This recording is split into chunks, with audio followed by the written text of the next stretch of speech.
चलिए सुनते हैं आज फिर एक नई कहानी। मेरा नाम रिया है। मैंने और नीरज ने 1 साल की डेटिंग के बाद शादी कर ली। नीरज एक फर्म में काम करते हैं, मैं भी जॉब करती हूँ। नीरज का कोई नहीं है, वो अनाथ है। उसके बावजूद भी उसने मेहनत करके इस मुकाम को हासिल कर लिया है। मेरी फैमिली में मैं, मम्मी और पापा हैं। उन्हें हमारी शादी से कोई परेशानी नहीं थी। मैंने नीरज से शादी कर ली और हम दोनों एक 1 BHK फ्लैट में रहने लगे। शादी किए हमें करीब 2 महीने ही हुए थे। फिर मैंने देखा कि नीरज कुछ दिनों से उदास रहने लगा था। मैंने कारण पूछा तो वो बोले कुछ नहीं, ऑफिस में ज़्यादा काम की वजह से परेशान हूँ। मैंने उन्हें कहा थोड़ा आराम भी करो और ज़्यादा सोचा मत करो, काम होता रहेगा, पर अपनी सेहत पर भी ध्यान दो। नीरज फिर एक सुबह अचानक बोले कि उन्हें ऑफिस के सिलसिले में कुछ दिनों के लिए शहर से बाहर जाना होगा। मैंने कहा ऐसे अचानक कितने दिनों का काम है? वो बोले कि करीब 10 दिन लग सकते हैं। मैंने कहा इतने दिन? ठीक है, अपना ख्याल रखना। नीरज आजकल फोन पर भी ज़्यादा बिजी रहते थे और दूर जाकर बात किया करते थे। मैंने सोचा ऑफिस की कुछ बात होगी। उस बात पर मैंने इतना ध्यान नहीं दिया। नीरज ऑफिस के काम से चले गए। उनके बिना 10 दिन निकालना मेरे लिए मुश्किल हो गया था। इस दौरान जब मैं फ़ोन करती तो वो उठाते नहीं थे। रात में उनका फ़ोन स्विच ऑफ आता था। 1-2 बार उन्होंने फ़ोन लगाकर बात की, कहा कि यहाँ नेटवर्क का प्रॉब्लम रहता है, इसलिए मैं खुद ही फ़ोन कर लिया करूँगा।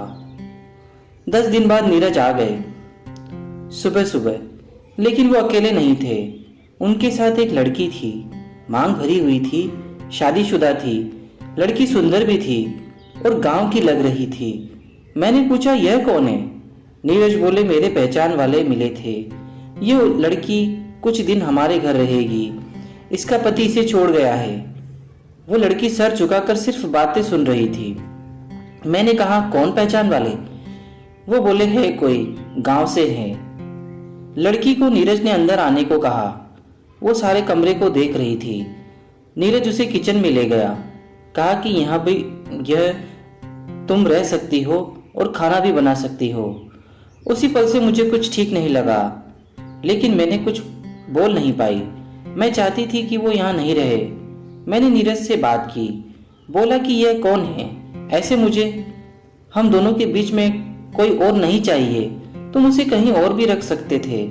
लेकिन नीरज ने कहा कि नहीं, कुछ ही दिनों की बात है। उस लड़की के आते ही नीरज का स्वभाव बदलने लगा।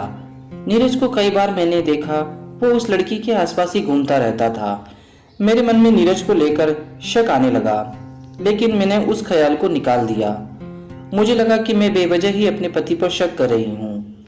शक करने की एक वजह और भी थी कि लड़की भले ही गांव की थी, लेकिन मुझसे ज़्यादा सुंदर थी। लड़की ज़्यादा कुछ बोलती नहीं थी। एक दिन मैं अपने जॉब पर चली गई। नीरज भी सुबह ऑफिस के लिए चले गए। वो लड़की घर पर अकेली थी। मेरे काम में मन नहीं लग रहा था। मैंने नीरज को फ़ोन लगाया, कहा कि कहीं बाहर लंच करते हैं, लेकिन नीरज ने कहा कि ऑफिस में काम है, वो नहीं आ सकते। मैंने फिर कहा ठीक है। मैं ऑफिस में आधे दिन की छुट्टी लेकर अपने घर चली गई। फ्लैट की चाबी मेरे पास थी, दरवाज़ा बंद था। मैं उसे चाबी से खोला। मुझे अपने बेडरूम का दरवाज़ा खुला दिखाई दिया। मेरे मन में यही आया कि वो लड़की कहीं मेरे बेडरूम में तो नहीं सो रही। मैं बेडरूम में गई और देखकर मेरे पैरों तले जमीन निकल गई। मेरे पति उस लड़की को अपनी बाहों में लिए हुए थे। मैं उन्हें देखकर छुप गई चुपचाप। फिर दरवाज़ा बंद करके वापस मैं वहां से चली गई। मेरा शक सही निकला। नीरज को मैं 1 साल से जानती थी, लेकिन आज मुझे पता चला कि मैं उसे नहीं जानती हूँ। वो मुझे धोखा दे रहा है, झूठ बोल रहा है। मैंने सोचा मुझसे गलती हो गई। मुझे उसी समय नीरज को पकड़ना था। मैं बहुत परेशान थी। नीरज मुझे बेवकूफ़ बना रहा था। मैंने उस पर भरोसा किया, लेकिन उसने मुझे धोखा दिया। मैं शाम को घर गई। वो लड़की किचन में काम कर रही थी।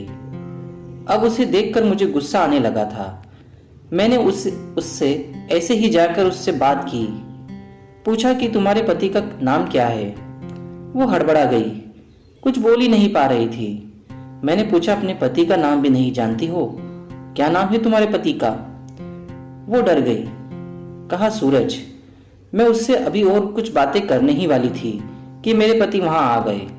मुझे उसके साथ बातें करते देख वो भी डर गए। वो बोले कि तुम इससे क्या बात कर रही हो? मैंने कहा, कुछ नहीं। मेरे पति के चेहरे से साफ पता चल रहा था कि वो डर गए, ऐसे कि उनका राज कहीं सामने ना आ जाए। अगले दिन मैंने सोचा था कि मैं नीरज को आज रंगे हाथ पकड़ने वाली हूँ। मुझे यकीन था कि वो आज भी जरूर वापस आएंगे, मेरे पीठ पीछे उस लड़की से मिलने। मैं ऑफिस जाने के लिए निकली, लेकिन ऑफिस नहीं गई। नीरज सुबह मुझसे जल्दी निकल गए थे, लेकिन करीब 11 बजे ही वो फ्लैट पर फिर आ गए। मैं नीचे से छुपकर उन्हें देख रही थी। उनको फ्लैट पर गए कुछ समय हुआ तो मैं भी ऊपर फ्लैट पर गई। चाबी से दरवाजा खोला। आज भी फिर से दरवाजा खुला था मेरे कमरे का। कमरे के पास गई तो आज भी नीरज उस लड़की से लिपटा हुआ था। मेरा पारा बढ़ गया। मैंने कहा, अच्छा तो यह है तुम्हारी सच्चाई। वो लड़की घबरा गई। मैंने नीरज को कहा, क्या है यह? अपनी पत्नी से सुंदर लड़की दिखी और तुम पिघल गए, अपनी पत्नी को भूल गए, ऐसे हो तुम? मैंने उस लड़की को कहा, कौन हो तुम? मेरे पति के साथ इस तरह लिपटी हो, तुम्हें शर्म नहीं आती? फिर चुप रहने वाली उस लड़की ने ऐसी बात कही जिससे सुनकर मेरे होश उड़ गए। वो लड़की बोली कि उन्होंने मुझसे भी शादी की है। मैंने कहा, नीरज ने? कब? नीरज खड़ा सुन रहा था। नीरज बोला, मैं तुम्हें सारी बात बताता हूँ। मैं अनाथ नहीं हूँ। मेरा परिवार गांव में रहता है। मेरे पिता बहुत सख्त हैं। उनके आगे बोलने की मेरी हिम्मत नहीं होती। गांव में सरपंच हैं। उन्होंने मेरी शादी इससे बहुत पहले पक्की कर रखी थी, हमारी शादी के भी पहले। मुझे तुमसे प्यार हुआ और हमने शादी कर ली।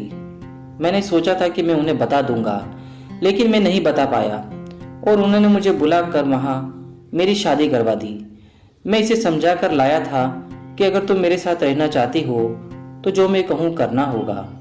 ये कुछ बता ना दे, इसलिए मैं इसके पास आता था, इसे बहलाने। नीरज ने मुझसे सब झूठ बोला था और मुझे ही नहीं, उस भोली भाली लड़की को भी धोखा दिया। मैंने उसे कहा कि तुम इतने डरपोक और कायर हो गए, मुझे नहीं पता था। तुमने इस लड़की के साथ मुझे भी धोखा दिया। नीरज ने कहा कि वो ऐसा नहीं चाहता था, लेकिन वो डरा हुआ था अपने पिता से। मुझे नीरज की आंखों में आंसू सच्चे दिखाई दिए, लेकिन यह वजह काफ़ी नहीं थी। उसने मुझसे कई झूठ बोले थे। अब मैं उसके साथ नहीं रहना चाहती थी। वो लड़की रोने लगी, बोली कि मैं आपको परेशान नहीं करूंगी, मैं यही नौकरानी बनकर रह लूंगी, पर गांव में नहीं, अपने घर नहीं जा सकती, वरना बहुत बदनामी होगी।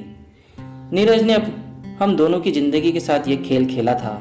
मैंने कहा, तुम कहीं नहीं जाओगी, तुम मजबूर होगी, मैं नहीं। तुम नीरज की पत्नी बनकर रहो।